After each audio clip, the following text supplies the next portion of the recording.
الهوى، واشهد ان نبينا ورسولنا محمدا عبده ورسوله من اتبعه كان على الهدى ومن عصاه كان في غايه الردى، صلى الله عليه وعلى اله واصحابه صلاه تبقى وسلاما يلقاه. اما بعد فيا ايها المسلمون اتقوا الله وراقبوه واطيعوه وتعصوه. يا ايها الذين امنوا اتقوا الله وقولوا مع الصادقين.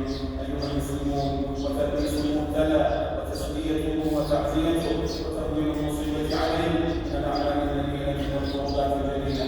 وكونوا سلوه لكل محزون، واربطوا على القلوب المكروهه، واحجوا على النفوس المفجوعه، وعزوهم وصبروهم وسجوهم وخففوا عنهم وراعيهم. عن اسامه بن زيد رضي الله عنه قال: كنا عند النبي صلى الله عليه وسلم إذ جاءه رسول إحدى بناته يدعوه إلى ابنها في الموت، فقال النبي صلى الله عليه وسلم: ارجع فأخبرها